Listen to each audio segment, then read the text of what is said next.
Hello, friends. I'm flipping over to a post that I made today, and I was reading it, and I was just so in love with the construct that I felt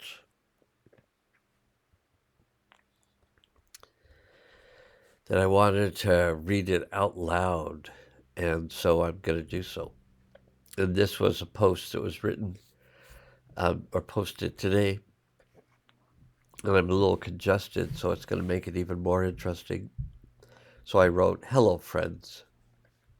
Steve here. Well, according to my in-close group, things have been pretty wild in this transformational ride. Bit of a roller coaster with so many ups and downs and sharp turns. It sometimes leaves my head spinning. I've been having a number of transformational experiences recently as I do my work, which is healing. And healing involves change. If it doesn't change, then it must be working. If it isn't working, then it might be time to change. I can say it's not been easy over the past 10 days or the past 6 months or the past 28 years. But, and this is a big but, if we choose to come here to learn and grow and become a living part of the one consciousness, then we must be having the time of our lives. I know I am.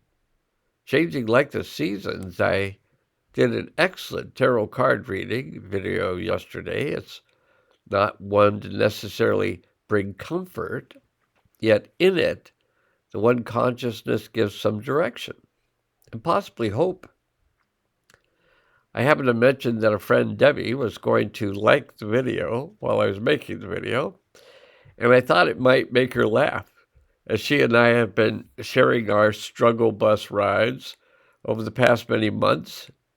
She wrote such an articulate piece in the comments section that I felt I had to post it here without permission, as it was already posted for all the world to see and read and change by. So a big loving shout out to Wonder Woman, a superheroine of change, such a gift to have these friends and support systems. Sisters all over the world changing like it's our job, which it is.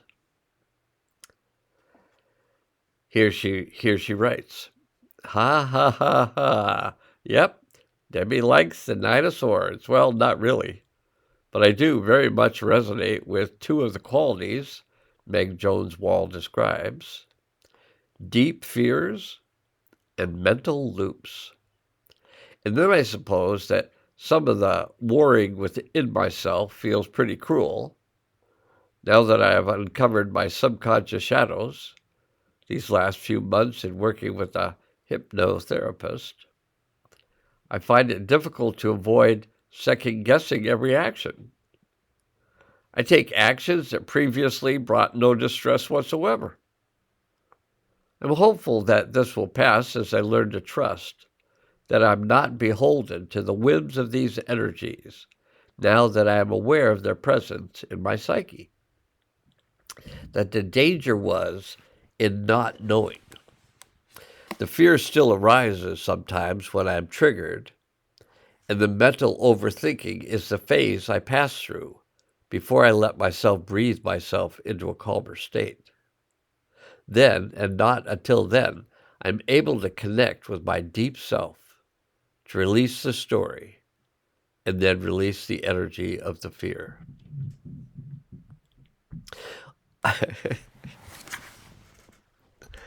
On the optimistic side, there is the Knight of Pentacles that is here in my energy, slowly claiming dominance. There are a few coals, inspired actions, stoking the fire of my goal of being a part of the creation of the new earth, and these bring me deep satisfaction and afford me less time to ruminate. One question: Can you help me understand the phrase balancing stubbornness with security? I mean, I'm a master of Taurian stubbornness. I know this, but how security is a balancing feature, I'm not connecting the dots. Thank you for your steadfast caring and patience. I'm sure I'm not the only one who feels and benefits. My response. Sometimes I think that the value of my videos is in the response it elicits. Yesterday, I had the privilege of working with a client who was experiencing your description above. I must tell you that anyone who reads your process will be helped by reading it. So thank you for your writing. It makes the process so clear, and it helps others who might be stuck in the mental loop. As I was talking with my wife just a bit ago, I used the description of the hamster on the moving wheel. If I can just run faster, I can get away from this, whatever this is.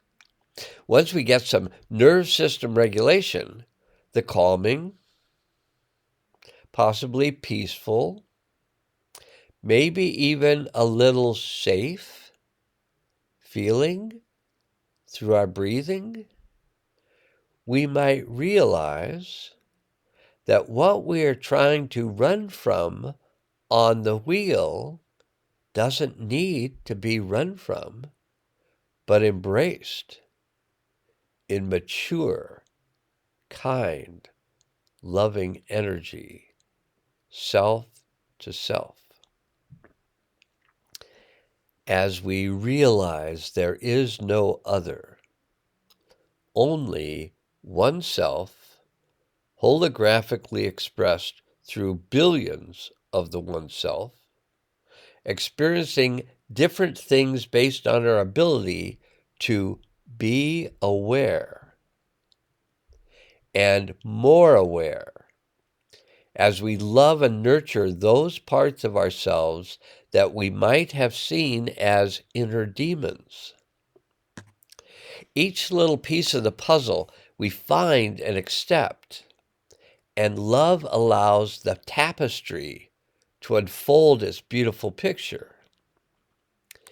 In relationship to balancing stubbornness with security, one thought I have is that as I learn more and more to let go and love all parts of myself and others, I find myself in a place of trust and safety where I ground a sense of security into the earth where I stand. As I worked in my practice group, helping another ground the rising energies of disturbance, experienced all the grief, anger, fear running like a river through my heart, feeling love, and watched the energies transmute into a clear stream. I'm not even sure I can put the experience into words. As I worked with my client all night in the dream world, facing all the intense energies that were wanting support in releasing, I watched as I practiced, allowing all the disturbed feelings to be washed in love. Experiencing love healing anything was more powerful than the concept. Practice is perfect. Much love from the heart and appreciation for your gifts of helping others heal through your words. And then from Debbie. Ooh. This just came to me. Maybe only useful to me, but maybe someone else. You described the disturbed energies of a client passing through your heart and being washed clean by love, transmuted. I really like this because I realized I've been doing a bit of this without self-awareness, though. I have a friend who is very critical of all the deficits in the structures, institutions, and power players currently on the world stage. He can go on and on critically berating what sometimes feels like everything and everyone. I have practiced not joining him there. I take it all in and make a concerted effort to feel the human wounds that have given rise to fear-based protective and hateful structures, and the way personalities reveal the need of love and healing. He knows what's coming next and doesn't run away, so something in him must be at least a little open to hearing of some option that will help him feel less hopeless.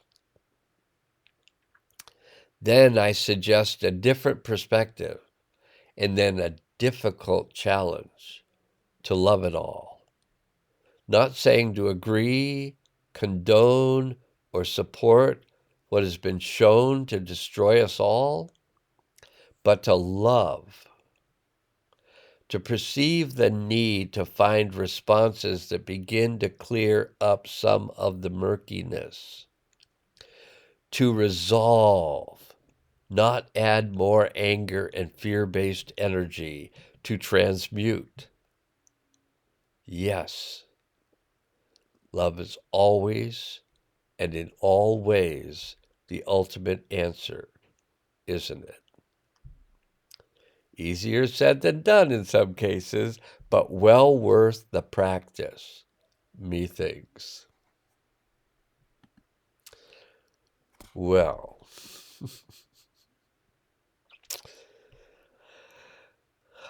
that there is some beautiful flowing thoughts put into the world through written words and now spoken by me in love with what's happening in the world right now with you and me and you and me, loving a new world into existence. What a privilege to know you, and I'm so grateful that all of you are in my life. Blessings.